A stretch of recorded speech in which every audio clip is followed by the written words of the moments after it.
Welcome to Hindu Heritage Hub, where history, identity, and culture come alive.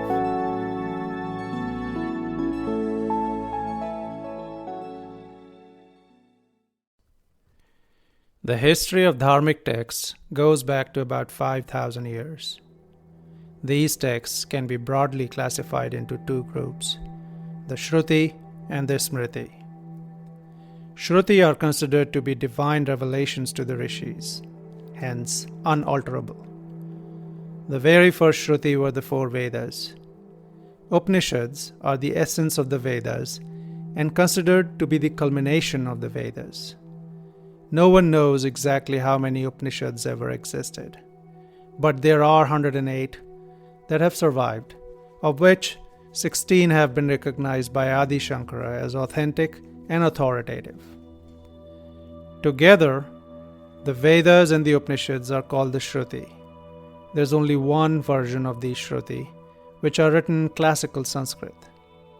Now, when I say that Śruti were revealed, I mean to say that these were records of experiences and insights from thoughts and visions that the rishis had. Smriti, on the other hand, are considered to be a creation of the human intellect.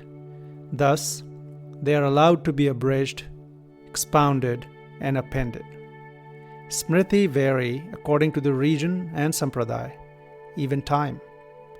Smriti are often written in languages other than Sanskrit. Some notable Smritis are the Arth Shastra, Kautilya Shastra, Vastu Shastra, and of course, the Manu Smriti. Ramayana and Mahabharata followed the Vedas and the Upanishads. In particular, these two are called the Itihas.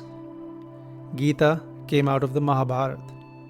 Srimad Bhagavatam further elaborated the Gita, in which the approximately 700 verses of Gita are compiled into 18,000 verses as example stories. Over many millennia, the Hindu divinity has morphed from worship of nature to that of a formless Brahman, and finally to an image form of worship which may appear to be prevalent today to many. This is all because of the Puranas. Puranas brought about a significant change in Sanatan Dharma from the time of the Vedas. Puranas are considered as the common man's Vedas. The complex language of the Vedas was simplified and the Vedic concepts were described as tales for the common man to remember. This, however, synthesized the Vedic formless and transcendental God, the Brahman, into divinity with as many forms as characters in the Puranic tales.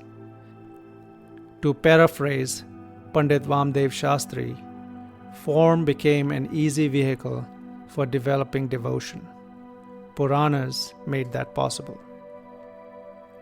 An important category of Smriti is Itihas, that is, Ramayana and Mahabharata, the two great epics. Smriti are many and are always being added to. The tradition of synthesis in Sanatan Dharma did not stop with the Puranas or with its evolution to Buddha Dharma and Jain Dharma that composed their own sutras.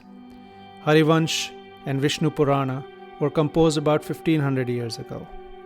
Bhagavad Purana was written about 1000 years ago. Gita Govind was written about 800 years ago.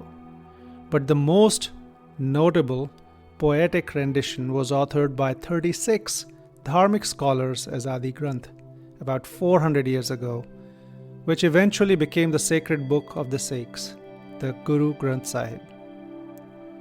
So what are the dharmic texts? All you have to remember is that Śruti consist of Vedas and Upanishads and are unalterable.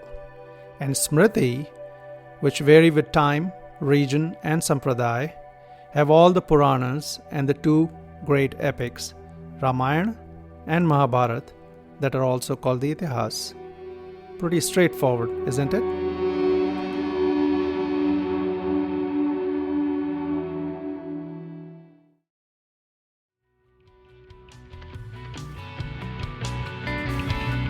Hey, I hope you liked this episode. Please share it with family and friends far and wide, and let's keep the spirit alive. Until next time, namaste.